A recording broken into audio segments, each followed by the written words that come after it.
Welcome to Terrible Lizards, a podcast about dinosaurs with Dr. David Hone and Iszi Lawrence. Okay, hello and welcome back to It Is Terrible Lizards, the end of Series 6. It is our questions episode. We are going to answer your questions which are coming from our patrons, from our non-patrons, though patrons get a special bonus because we love you more. I've got an early question. Oh yeah? Isn't it Series 5? No, it's Series 6. Oh, okay. I thought it was I thought I'd written somewhere in the notes that it was Series 6 and you corrected me and it was actually Series 5. You wrote it was Series 7 and it's actually Series 6. Okay, fair enough. So that there was the beautiful voice of Dave Hone and his pedantic ways. No, I was just hoping to catch you out after you corrected me, but I'm now just wrong twice. So it's failed utterly. Wrong twice is like science proving methodologies. Okay, so our first question comes in from Martin, and it says, I would like to know how you think dinosaurs smelled. What are the hypotheses in their physiology, glands, etc. in that regard? Exo and Rar. No idea. I don't think anyone's ever written anything about this. Well, modern birds smell quite a lot, though, don't they? I mean, there's a certain... full disclosure, recently I have been writing a book whereupon I have to investigate the smell of a kiwi for my own personal values. Very disappointing kiwis, because I thought they all did this lovely peep noise, which is a really beautiful noise, but only the men do that, and the girls do, like, really bad, sort of like... sort of noises which are like the devil and aren't cute, but kiwis do apparently smell of ammonia and quite sweaty. Lovely. It's one of those things. It's almost harking back to the book that I've recently written. But like, yeah, we don't really know. I mean, dinosaurs would have smelled. Obviously, there are a few things that don't produce some kind of scent, even if it's entirely kind of incidental from what they roll in or what they live in or what they brush alongside, etc. But you know, there's some alleged glands on the tail of one therapod, but who knows if it really is. If it is, there's not going to be any trace of any kind of scent molecules. If there were, we wouldn't know if they were keep away or come hither or anything else. So it's just one of those things. It's like, did they smell? Yeah. Did they smell each other? Yes. Was that important? Probably to some of them. I'm out at that point, and I think everyone else would be too.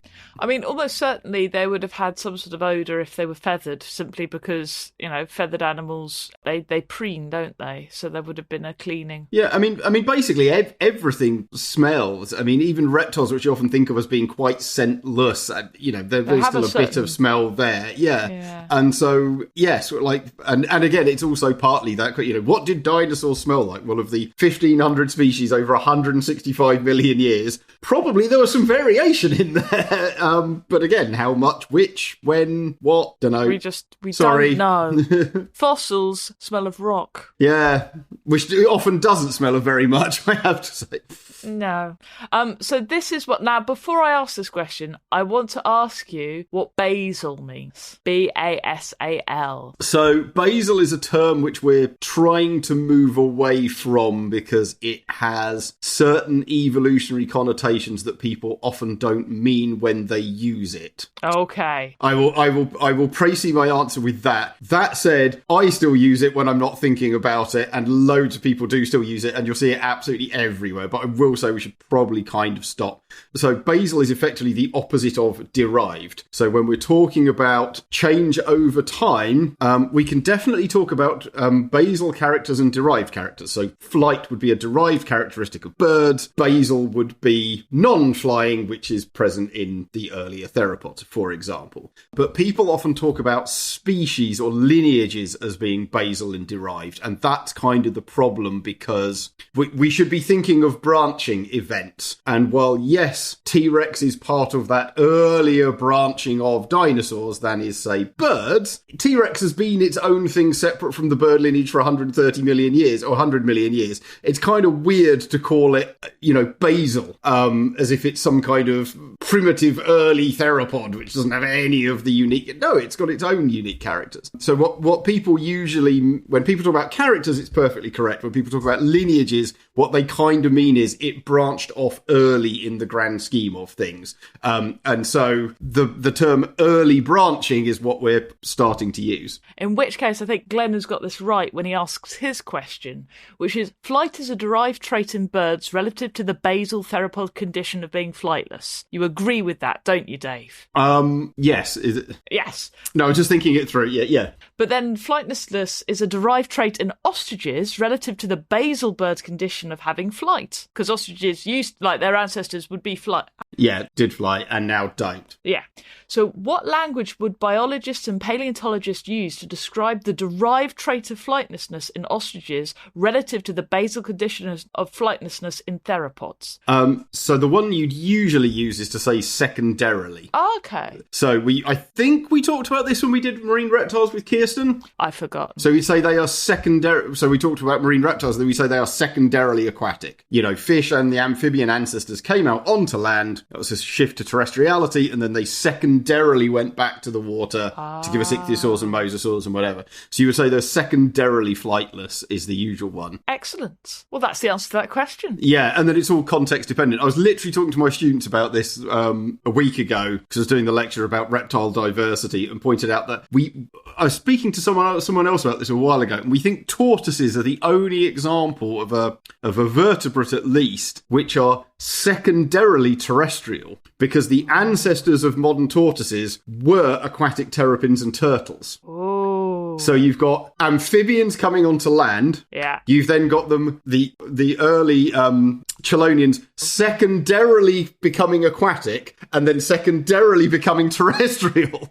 They should just make their minds up. I mean, they're just indecisive tortoises, aren't they? Yeah. We think they're the only animals which have got effectively an aquatic ancestor, or at least semi-aquatic ancestor, that have come back on land. And of course, what you really want now is a tortoise which has become aquatic, because then you've got a tertiarily aquatic animal. Be awesome.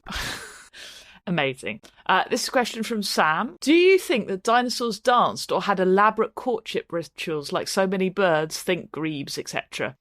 Linked, would they have had strong pair bonds? So, yes, with two separate versions of the answer. So on the one hand, yes, kind of going back to the smell answer in the sense that, no, we don't really know that much about dinosaur courtship rituals, behaviour, pair bonds, social behaviour. We talked about social behaviour, like etc., etc., etc. But again, across 1,500 species at least, probably more like 7,000 or 8,000, probably even 20 or 30,000 in the grand scheme of things. I'm sure some of them did, which not a clue and probably not work-outable. There's a sentence. Not work-outable. Yes, not work-outable, it's a proper word.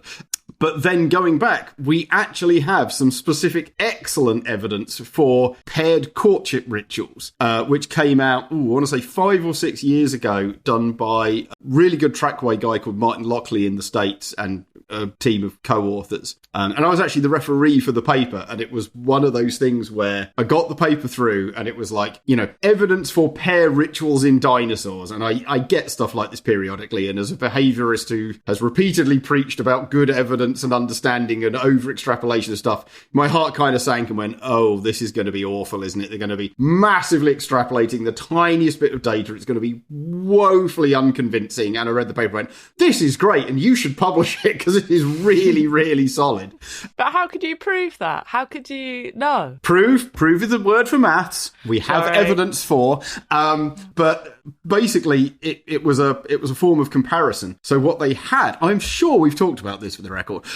What they had is these sets of pairs of grooves that were, look like trackways but aren't. As in, sorry, I should say they're in places where you find footprints. They're clearly biological. There's nothing that could really have generated these randomly. And you have like 2 deep scratches side by side, and then facing them another 2 deep scratches side by side. And the argument is this is 2 decent sized theropods, kind of Allosaurus sized animals, facing each other and like scraping with one foot and scraping with the other foot, and then the other one scrapes with one foot and scrapes with the other foot, or something like that. And they had a whole bunch of these from multiple different sites across the US. And you're like, okay, they're obviously some kind of theropod holes. They are dug in a weird way. They're clearly in these pairs and symmetrical and facing each other. There's no obvious reason to do that, to build a nest or dig for water or try and make a dust bath. Plus it's muddy because that's how you've ended up with these anyway, or anything like that. So that leads to the suggestion that it's something a bit out of the ordinary. And then the bit which surprisingly, that sounds slightly arrogant, but I didn't know, despite, I think, being quite good at this kind of thing and sort of thing. There are some seabirds which do basically exactly the same thing. And they had photos and diagrams of these pairs of little scratches and pairs of, I want to say puffin-like birds, some kind of auklet, something like that. But it's always going to be a puffin. I can't remember. And two or three others that were quite unrelated, quite interestingly. This has occurred multiple times in different lineages, where they basically do this. They do these little face-to-face, like bobbing rituals and scraping in the ground and digging little holes, and that's part of their courtship ritual before mating. And you're like, oh, well, that is pretty convincing. If this has evolved multiple times independently in birds, and they all do it pretty much the same way, and then you've got something almost identical, which, as I say, we can also kind of rule out things like digging or nest making or water or anything like that. All in all, that is a really pretty convincing case. So there at least is one. They're quite what, whether they're bobbing and dancing and singing or calling or making smells or noises, or that went on for 2 minutes or 48 hours. 48 years, maybe. Massive unknown. And, did they same pair every year and yada, yada, that not got a clue. But there's some decent evidence for some at least fairly complicated courtship ritual.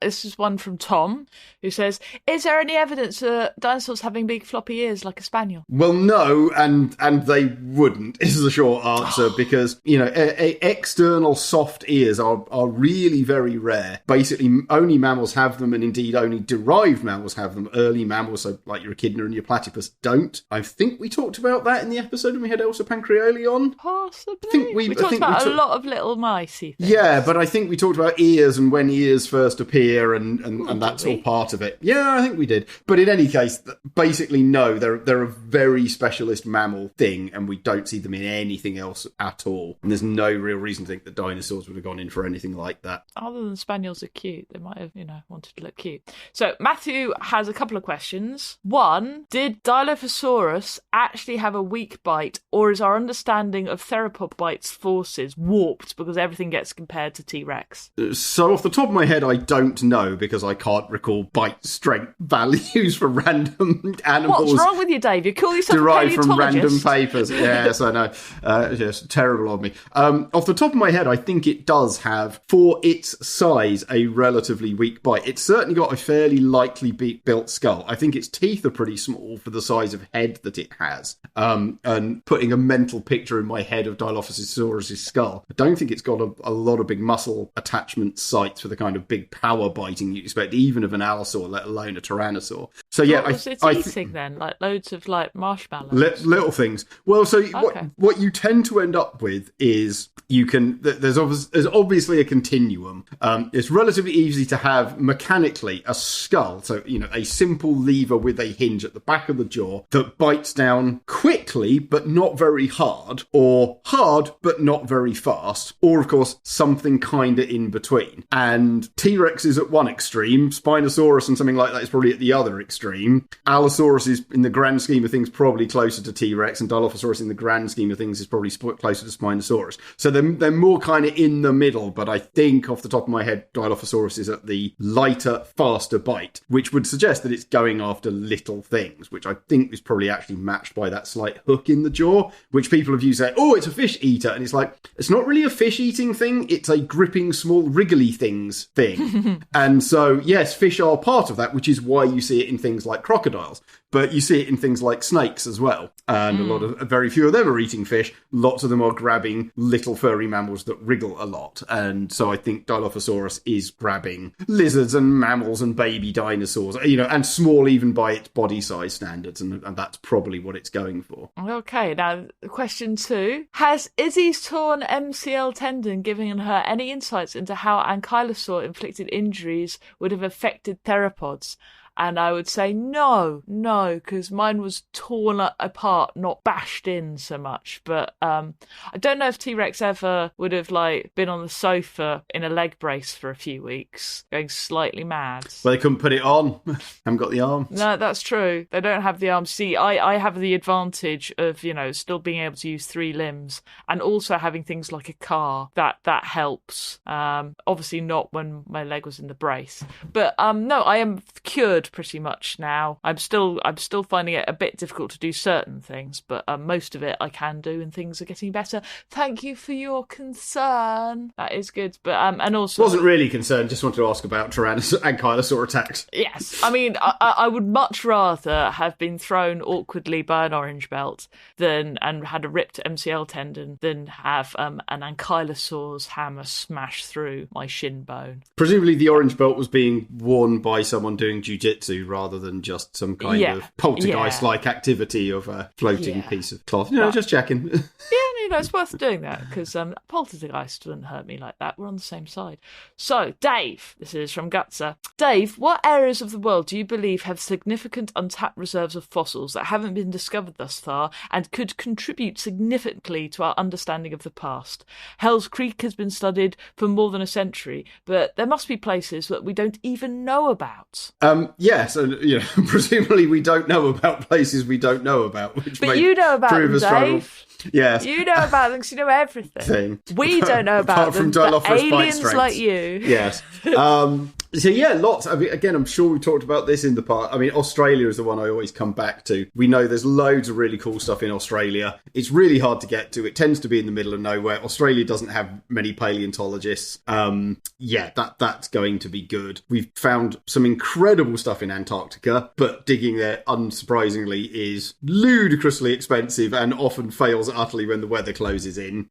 So yeah, there's going to be tons and tons of stuff there. But even places which have had loads and loads of excavations. Like I remember back when I was in Germany doing my postdoc, Ollie Rauhut, my postdoc supervisor, had got some deal or negotiated some appropriate permission to basically excavate in a bit of forest where years ago someone had found some Triassic sauropodomorphs, and they were just basically just going into this hillside and just forest and trees and everything. And it's like, well, it looks like one of those beds which has produced like dozens and dozens of Plateosaurus skeletons. There's probably loads and loads and loads of stuff under there. We just need to clear this entire forest and then take off, 2 or 3 meters of overburden and over, a square kilometre. And there could be loads of dinosaurs in there. And curiously enough, nothing ever really happened because that's a colossal amount of work. And so, just never really occurred. And, and that's a place, again, where we've done loads and loads of digging in South Germany and done up loads of these things. So even very productive areas like Hell Creek, people are still naming and finding new taxa in Hell Creek.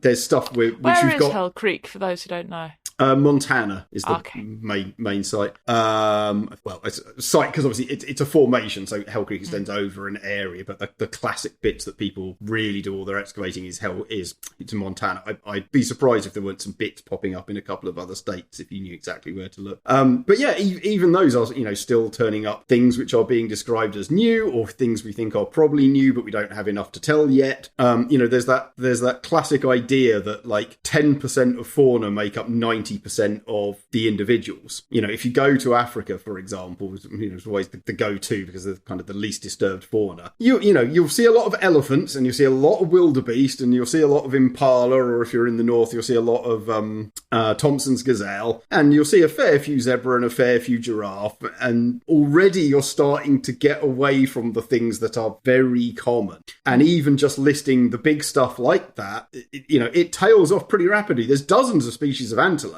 but the vast majority of the individuals in the biomass are a handful, and you can do the same at almost any scale.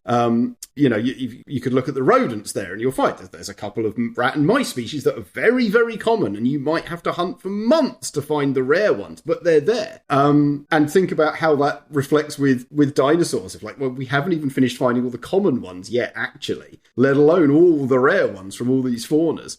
So yeah, even productive sites are going to be massively more productive if we just keep digging. And there's loads and loads of places where we know there's lots of fossils and just no one's really dug heavily at all yet. Yeah, we'll just wait for more coastal erosion in the Jurassic Coast and then find some more Spinosaurus. Spinosaurus.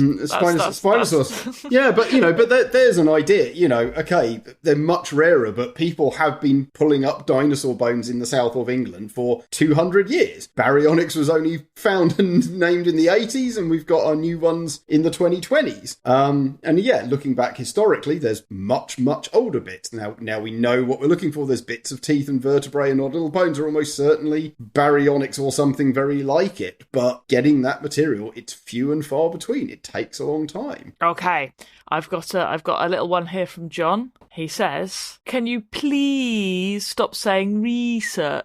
Research instead of the British pronunciation research, with the stress on the second syllable. Guests of North American persuasion are, of course, exempted, as they know no better." See, I always say research, as in... Is this to you or me? Because I thought I said research. Apparently, it was to both of us. So I say research as in I am doing some research, but once it's done, it's research. In my head is how. So it's the verb in my head is research, and the noun is research. I would say I work with researchers, but we do research. Ooh. So just to mix it up. I know it's... But anyway, that please is going unheeded because I cannot monitor what the hell I say. Let alone what pronunciation I'm using. So, sorry, no. Sorry, John. There we go. Right, now I've got... Glad we could help. It's a long one from Marlon, and I'm going to have to quote Lost World. So, Michael Crichton, Lost World. I know. No, but it's a good one, I think, right? Because this is about understanding of evolution, not about dinosaurs necessarily. And I think it's one that we can talk about. I will cut you off before you start and suggest that Michael Crichton's understanding of evolution may not be that good. This is an example of that. So... If you believe the current theory, then all the wonderful complexity of life is nothing but an accumulation of chance events, a bunch of genetic accidents strung together. Yet when we look closely at animals, it appears as if many elements must have evolved simultaneously. Take bats, which have echolocation. They navigate by sound. To do that, many things must evolve. Bats need specialised apparatus to make sounds. They need specialised ears to hear echoes. They need specialised brains to interpret the sounds, and they need specialised bodies to dive and swoop and catch insects. If all these things don't evolve simultaneously, there is no advantage. And to imagine all these things happen purely by chance is like imagining a tornado could hit a junkyard and assemble the parts into a working 747 engine. It is very hard to believe. That's Crichton Lost World, approximately page 549. So, indeed, this is Marlon speaking, it is very hard to believe. To be clear, I'm no creationist, I'm just wondering if Michael Crichton and Malcolm is right, and scientists haven't understood most of evolution to this date. I tried to find scientific studies that tackle this question, but have had no success so far. Maybe that's because I study ancient history, and so most of up-to-date scientists I frequently come across is Pliny the Elder. So... yeah, that's a bit old.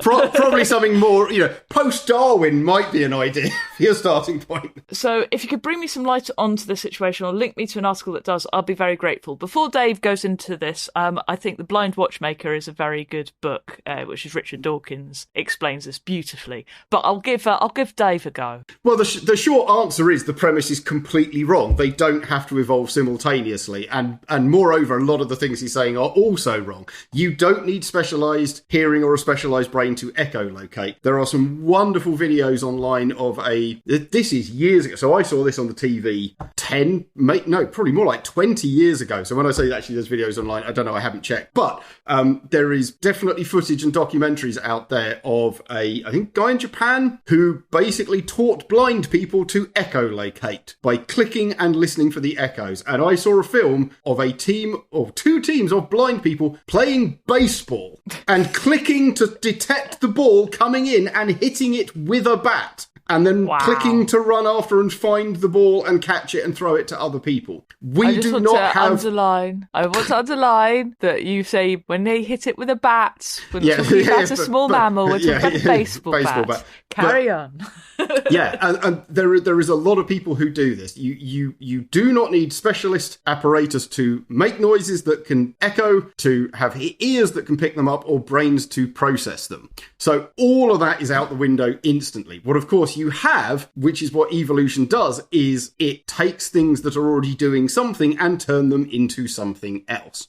So bats that are already certainly making noises, because animals make noises and animals hear noises, are presumably they're starting off flying in something like low light conditions where it's already pretty dark and they're relying on big eyes like the megabats do, so like the flying foxes and fruit eaters. And as they get better and better at, there is an advantage. The bat that can click louder, or the bat that can hear better, or the bat whose brain can process it better, does better. Those are selected for, those increase. As they do that, they're able to move into darker and darker conditions where birds don't. There's no competition. That is going to favour them still further. That's likely to accelerate, and yada, yada, yada. And you will soon have echolocation from non-echolocating animals. You don't need everything simultaneously. And any minor tweak to any of those three functions is going to produce an improvement. So that's really kind of the be-all and end-all of it, is no, these things don't happen simultaneously, or if they do, there's different things driving different bits of them. And the fundamental premise,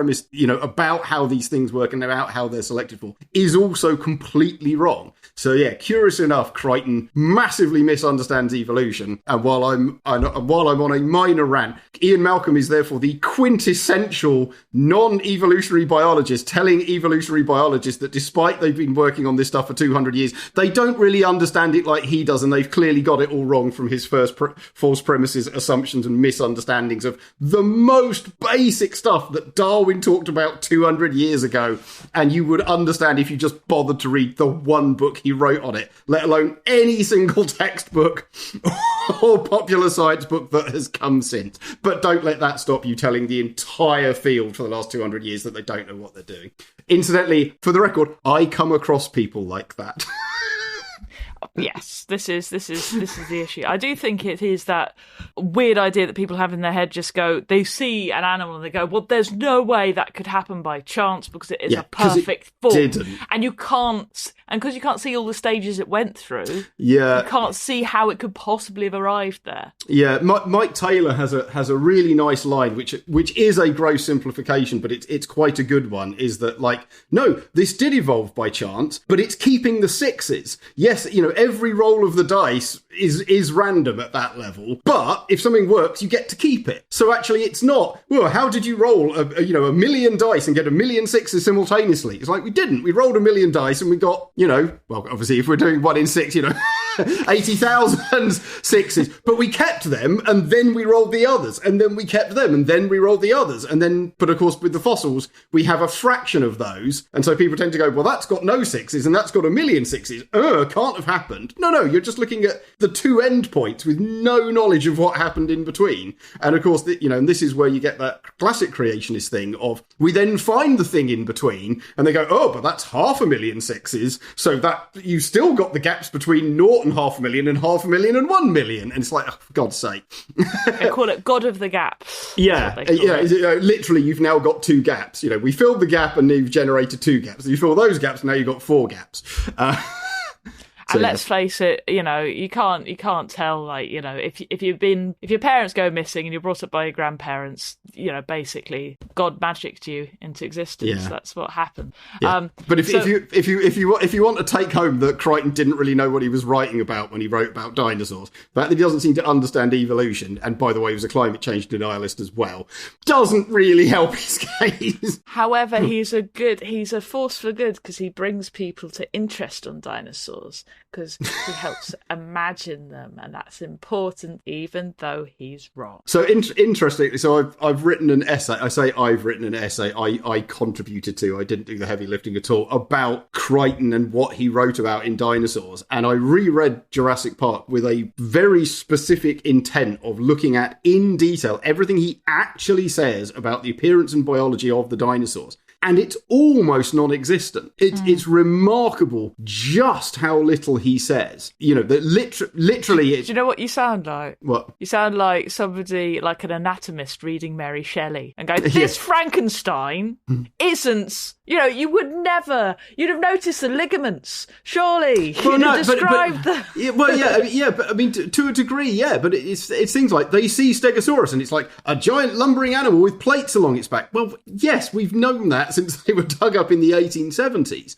But I think people think because it's a great plot book that races along, and I've read it half a dozen times, and I will still read it now for interest. And as I say, it's only when you're actually focusing you realise he doesn't say anything about it. He doesn't say it moves fast or slow. He doesn't say it's brightly coloured or does any particular behaviour whatsoever. And so people have been left with this idea that he really changed how we read about dinosaurs. He didn't say anything at any point, and the few things he said were almost definitively wrong at the time. I was also say that Jane Austen never describes Mr. Darcy in any detail. Yeah, so just you just fancy him, even though you don't know what he looks like, really. Did she describe his forehead? No, I don't think so. I was reading a thing the other day that apparently she's really into phrenology, and if you go through and reread, there's loads and loads of comments about everyone's foreheads and what it says about their personality. I think it was Jane Austen, but there's lots of she had the 5 forehead of a person who lacked perspicacity or something. There might be something about that. There's also what's his name? I'm thinking of Return of the Natives. Thomas Hardy. Return. Yeah, not Tom Hardy, different bloke. If Thomas Hardy, if you could imagine him writing and looking like Tom Hardy, you might pay more attention to his tedious descriptions. But he does describe somebody in the Return of the Native as having a perfectly cylindrical neck, which always struck me as really not important. And yeah, he is being paid by word, and you can tell. Anyway, so I've got a question here again from John from Spain. A quick question.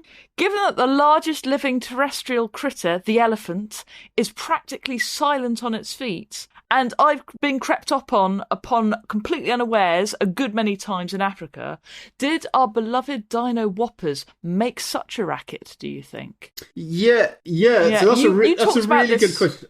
I think I did this on my Insider video, didn't I? Yeah, you did, because you talked about how you were annoyed by the T-Rex thumping boom, away. Boom, boom, boom. Yeah. So basically, same conclusion as you. As someone who's worked in zoos, I've been snuck up on by giraffes, even when I know they're there and I'm in a surprisingly small environment and I'm looking out for them.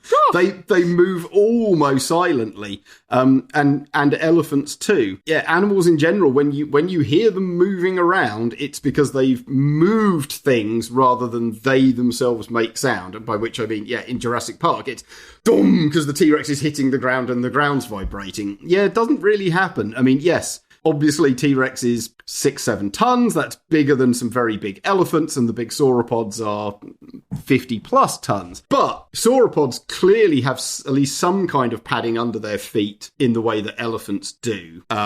So that's already a massive start on that front. And also, of course, Jurassic Park, they've got a slight thing, because if you're running around on roads are pretty good transmitters for that, though, of course, that banging starts before it's got through the fence with its magical ability to fly. There might have been some sort of that goat gets lowered on something. Well, raised up and lowered. So that's going to be hollow. So maybe it's all hollowed out there and concrete. Yeah, but that's what's going to be doing it. I wouldn't expect big animals because bare rock is really nice and hard. But if you're on a place with loads and loads of bare exposed rock, it weighs millions of tons and is not going to be too worried about a sauropod wandering across it. And if you're on any kind of soil that's really, really good at absorbing sound, in addition to the fact that your feet are probably somewhat cushioned. So, yeah, I would expect very, very little noise at all from these animals moving normally. Yeah, I imagine a big T-Rex running at full tilt could absolutely make some impact noises, but just wandering around normally, not at all. Dave. T-Rex don't run; they just walk really fast. Well, they walk fast. Yes, they don't have a fully suspended aerial phase there. Yeah, Fine. Are you happy? Yeah, very, very. I'm just really smug. Yeah, I was just about to say to the listeners at home, the smugness of the expression facing me right now is almost incalculable. I out-pedanted. Okay, this one is from Robbie, and he says, I've always wondered why dinosaurs fit into defined species rather than being an evolutionary smear. There seem to be a few Tyrannosaurus rex fossils and Dilophosaurus-like fossils, rather than a spectrum of animals between the two extremes. Has this got to do with the preservation bias towards a certain point in time, and hence a certain point in one lineage? Related to this, do you know of any finds that document a really good progression along a lineage from one species to another? Really enjoyed the Alvarezsaurs episode. Abelisaurs next season. Thanks for the podcast. It's great, Robbie. Yes, is the short answer to pretty much all of that. Yeah, so evolutionary smears are entirely normal. That's how evolution works most of the time, though there are some weird exceptions for things. Since we're talking about bats and bat evolution, look up magic traits if you want to have some real fun with what evolution can do in weird ways. Magic traits. So we're getting horribly sidetracked, but it's worth talking about if we're doing evolution because we didn't do that. So magic. So we tend to think of speciation as happening relatively slowly. Changes accumulate over time until two things are so different that they can't back into breed with lots of variations, but that's the short thing. But what about if you could basically generate a new species in a single generation that automatically cuts itself off? There's a couple of ways of doing this. One of them is what plants often do, which is polyploidy, which I think we talked about in the evolution episode. Polyploidy? Yes, where they basically end up, plants weirdly hybridize with things, including themselves, other This plants. is why the genetically modified people really don't like, well, the people who are anti-genetically modified really make a fuss about it. It's because all the genetically modified pollen goes straight into the weeds, and then it's in the system. So plants can do two different things. First of all, they can hybridize rampantly across massive gaps which should never normally meet up. Those somehow produce fertile offspring. They usually can't backcross with either parent particularly effectively, but will backcross with themselves quite happily, or they're asexual, because most plants can switch between sexual and asexual, or at least a lot of them can. And then, lo and behold, you've kind of got a new species almost instantly. The other thing they can do, which animals do too, but plants do it really, really commonly, is their gametes get messed up. So they're sex cells. And rather than having half a copy of each genome, one has a full copy and one has a half. And when they come together, things don't pair up properly, because rather than having a half and a half, you've got a half and a half and a half. And because plants are weird, they spontaneously duplicate their entire genome. And now they've ended up basically with 3 copies rather than 2 copies, because they've copied 1.5. And they now can't back hybridize with the parents, but they can hybridize with themselves. And suddenly you've got a new species. And you get, those are triploids, and you get tetraploids and even hexaploids, where they've got 6 copies, because plants are weird. But anyway, so that's one way you can basically generate, or indeed 2 ways you can basically generate a new species instantly, or near enough. The other one is, and bats are the kind of really good example of this. So bats do indeed have a suite of development genes which control how they build their nose and their ears, and their nose is what they're making their sounds with, and their ears are what they're hearing with. We talked about dominant... Hang on. Wait, what? They make their sound with their nose? Yeah, not the mouth. That's why they have all those weird wrinkly noses. I did not know this. I did not know they were sneezing. What do you think? What do you think they were for? I assumed that the sound came out the mouth, but the nose helped project it, like an extra dish around. You can't catch a moth in your mouth if you're calling with your mouth. That is true, but you don't need to make a sound. You can eat the moth and then just fly blind for a bit while you eat a moth. Anyway. They make their noise with their nose. They have clicky noses. Fundamentally, yeah. Oh my god, my world is blown right now. I can't make any noise with my nose. So, getting back to magic traits in bats, because I've already got distracted by doing magic traits, and then we've already got into polyploidy in plants, and now we're back to noses. Yes. My nose doesn't make any noises other than when I sneeze, and even then it's not a good noise. That was you. That's your mouth. Because it was me. Anyway, my mouth was shut. Anyway. So we talked about dominant and recessive traits, right? Did we? We have talked about dominance and recessive traits, and we used the incorrect example of eyes because it's very useful to show it, even though it's not actually scientifically real. Right, there we go. So imagine you've got a population of hundreds of bats in a cave. Yeah. And they have, for a gene that controls some aspect of their nose and ear shape, they have two different options. So two different alleles. You have the dominant allele and the recessive allele. And lots of animals will have the dominant allele.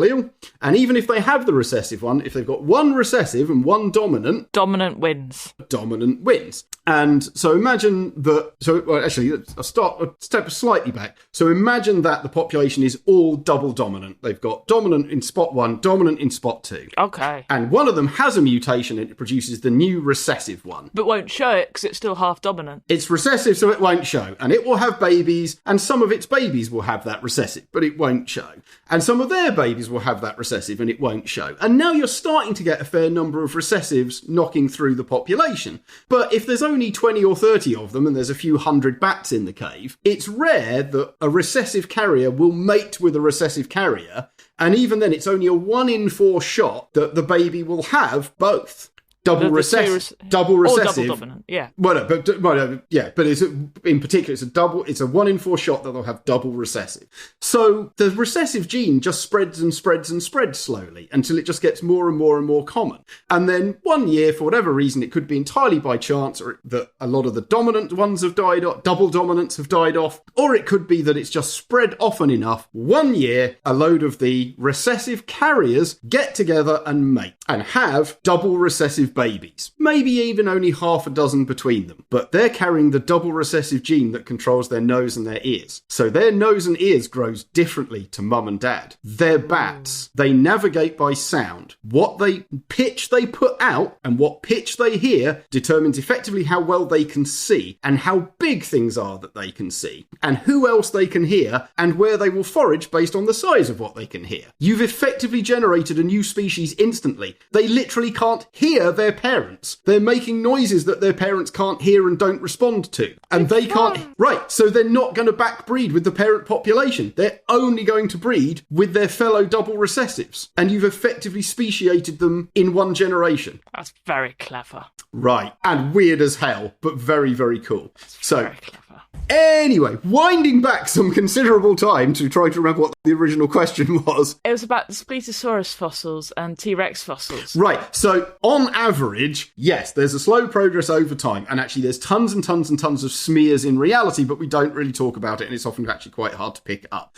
In the fossil record, you don't see it for the exact reason that kind of hinted at, is that we've got bits of the fossil record. When we've only got 3 or 4 fossils of a species, and almost certainly from one population at one point in time, we're not going to see the ones that came before, and we're not going to see the ones that came after. They're going to be very, very hard to join up. And so, yeah, that's why we don't tend to see what we know to be the reality of that smear. Almost like we're saying about bats and rolling millions of dice a minute ago.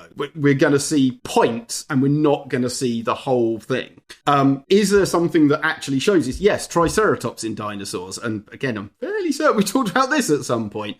Yes, we did the Triceratops Torosaurus stuff. There's a really good study about Triceratops in the Hell Creek, where they dug layer after layer after layer after layer, very, very fine divisions, knowing exactly how old every single one was, and looking at the horn shape. And yes, you can basically see horn shape changing from one to the other over this time. And so we think that Triceratops used to be split into like 12 species. There was never 12. There's loads of that. Was loads of the old random knots. It's back from the 1800s. We got it down to about 3. Now we're pretty happy that there's 2, Triceratops prorosus and horridus. I can't remember which is the early one and which is the late one, but it doesn't really matter. One basically turns into the other. And there's gaps. It's not perfect, but you can pretty much see this. Again, that was another paper that I got for review. Went, oh God. And then went, nope, really very convincing. Very happy with this. And yeah, we can see it. And that is what's actually going back to the argument about what's happening with T-Rex and multiple species. That broadly the same argument is being made, just without anything like the degree of evidence behind it to make those definitions expectations, which is why people like me and Tom Holtz weren't particularly impressed when it came out.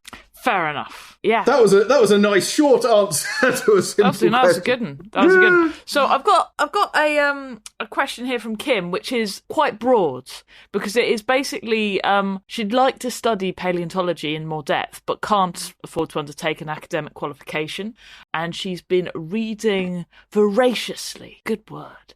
But I wanted to ask Dave what he would recommend to bridge the gap between those books aimed at a lay audience and those aimed at the dedicated full-time student.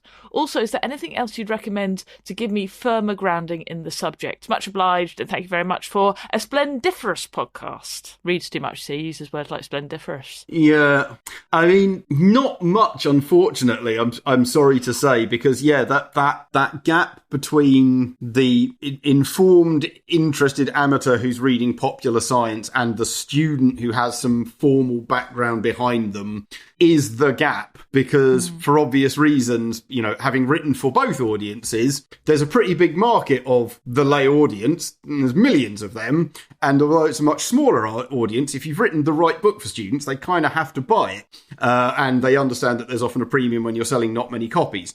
The group of people that sit between those two is very rare, because the expectation is you've had that formal training, which is what's made you a student in the first place. So there's that audience, I'm afraid to say, barely exists, and therefore people don't really produce material for it.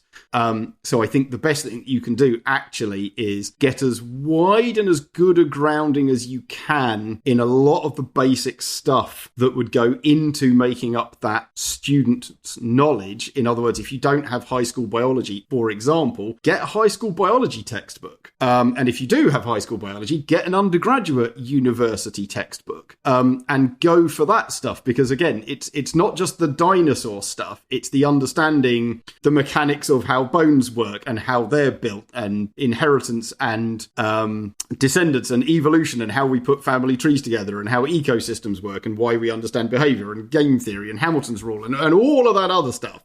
And having that knowledge is the kind of stuff that I either expect my students to have or I give them, depending on what level they're at, before going into that higher dinosaur stuff. And so I'm afraid you kind of got to pull yourself up by your bootstraps. But yeah, statistics as well. Yeah, I have virtually no knowledge of statistics, and I know you don't, but it's really useful to be able to look at. It's immediate. You understand a study, what it is. If you see something, multivariate statistical analysis, this proves this. You can go, and you know the flaws in that methodology compared to we've got this one fossil describing it in a single description. So that's kind of key into understanding, where a particular science or a particular study is coming from. Yeah, and it's working at it. I mean, I as a PhD student, and it's pretty normal in the UK because of how supervision works and stuff, is when I started on pterosaur origins for my PhD, I didn't know anything about pterosaur origins, and I was just given a massive stack of papers to just read. And it's like, I did know about the methodology of cladistics, but I knew basically no anatomy. We don't really do that in undergrad biology, and I'd done animal behaviour was my specialism there. So I'm basically learning the anatomy as I go, and I'm learning the history of the science as I go, and I'm learning pterosaur names and species and odd pterosaur bits like the notarium and the wing finger and vomas in the palate and all this other stuff, just kind of by absorption. And you'd read stuff 2 or 3 times and not get it, and you'd read another and go, they've said that's this thing. Oh, well, that probably links back to, and go back and read that paper for the 5th time. And it's an awful lot of that, and in some ways it's a terrible way to learn. Could have done with a bit more guidance, though. I'm pretty sure my supervisor's not listening. Every supervisor hates supervising, and every PhD student wants more supervision. And hey, at least none of my 2 PhD students still talk to me. No, they do. They're just rarely. But that's kind of it. Yeah, if you've really read all the popular science that you can, great. But now try the A-level stuff, try the undergraduate stuff, and just keep pushing through. And for dinosaurs, at least, you have got stuff like The Complete Dinosaur, of which the 3rd edition is in theory coming at some point. I've written a chapter for it, but it's months. Well, my chapter isn't, but the book is months behind. There's the David Weishampel's, I can't remember the exact title, but it's Dinosaur something or other. Those are fairly introductory dinosaur textbooks, which I think think, are at an undergrad level, more or less. And so in the grand scheme of things, as dinosaur books go, as untechnical as they can be whilst not being popular science. And so they're a pretty good place to start. And even the old Complete Dinosaur 2, which has some rotten chapters in it, I'll tell you that right now, but a lot of it is pretty good, will help get you there. And I'm sorry, a lot of time, a lot of effort, and keep plugging away. But I know lots of people who have literally done that and got there. It is absolutely doable. Mike Taylor, who I mentioned not too long ago, is exactly one such example. Mike is a computer programmer who got interested in dinosaurs and basically bootstrapped his way into writing technical papers, and then went and got a PhD in the subject. But he was writing technical, published, peer-reviewed papers as someone with no background in biology or dinosaurs at all. Which is pretty cool. It's doable. One thing I would suggest is secondhand. So if you are at a university, you will often get people selling their textbooks at the end of the year. They'll sell it. And eBay and book barns that in Reading. books, yeah. In Reading, have you got a book barn? We used to have a massive one in Bristol and it shut down. Yeah. There was one south of Bristol, wasn't there, a book barn? Yeah, there was one in Bristol and there was one south as well, and they were both fantastic. I've been to the one south of Bristol and it is amazing. But in Reading, right, we've got an Oxfam bookshop, which is the best thing in the world ever.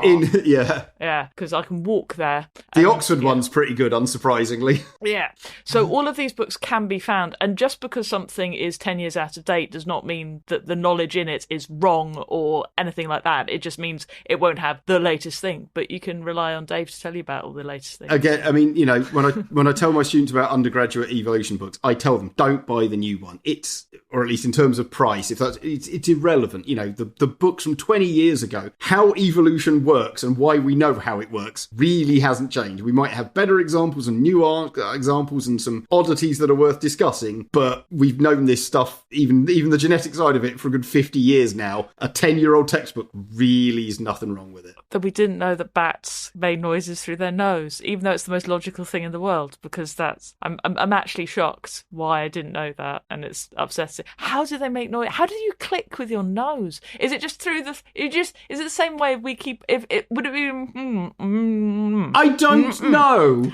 I need to know. Dinosaur podcast, not bat podcast. Oh, we should definitely have. Oh, see, the trouble is, we would do a bat podcast, but Batman's actually got that already. It's the Bat podcast, because he basically anything that man, right, Bruce Wayne does is he just buys stuff and puts the word bat in front of it, and it's his. Fair enough. Well, I ironically, so the person who taught me about magic traits is a bat biologist who's staying with me because she's come back from Canada to get some stuff from her lab, but she's not here right now, so I can't put her on. Boom. Sorry, Beth. I know she listens occasionally. Your fault. When she gets back, can you please ask her how bats click with their nose? Because if it's just capable of keeping their mouth shut and just like funneling the sound through their vocal cords. I'm pretty sure they can do it with their mouth open, because you see them striking at moths open mouth. Yeah, so you must do. Again, I don't know enough, but yeah, that is that is the elaborate nose. That's the sound producing thing. That's a. To be honest, Dave, I think we're gonna have to stop there, because it's upset me so much that I need to Google stuff now, like crazy. Okay, that's as good a way to end it as any. I think that's it. So updates. We will be back hopefully sometime in the summer. That would be the thing, and we won't be doing Stegosaurus, however much you plead with Dave. Even though, Dave, it's been pointed out to me by several of our patrons that your No Stegosaurus Dave, his new book, has a picture of a Stegosaurus on the cover. It might do. It's like that. If that isn't a sort of like subtle, like two fingers up to terrible listeners. It hadn't occurred to me at all until someone pointed out to me on Twitter. It really. For the record, I've got nothing against Stegosaurus. We were always going to do it. Never quite got round to it. And then as soon as people went, we haven't done Stegosaurus yet, it's like, well, I'm not going to now. And that is the entirety of it. That is the reason, isn't it? So, a big thank you to everybody who sent us questions. I'm sorry we didn't get through more of them, but we have lives and things to go through, and we will. You've got bat noses to research. I've really got bat noses to research, because that is bothering me like crazy. I mean, I'm just, maybe they have a little flap of skin that just goes as well. Who knows? Anyway, somebody will know. They better know. Okay, so we will be back sometime in summer. Thank you so much for all your support. We will be putting out a bonus episode in the break, as always. We'll probably go live again at some point. If you want to find out when we're going live and all of this information, please go to our Patreon. That's where we do our big announcements on Patreon. So patreon.com/terrible lizards. Support us if you can. That would be amazing. Do keep writing us into terriblelizardspod@gmail.com. Do please keep just sending us messages. I'm at ISZI_LAWRENCE on Twitter. Dave is at DAVE_HONE on Twitter. And he will, he does get back to you, particularly if you annoy him. Don't annoy him. Don't annoy me. Do buy the book. There you go. Yeah, no, yeah, please do. I'll change that to my Twitter handle.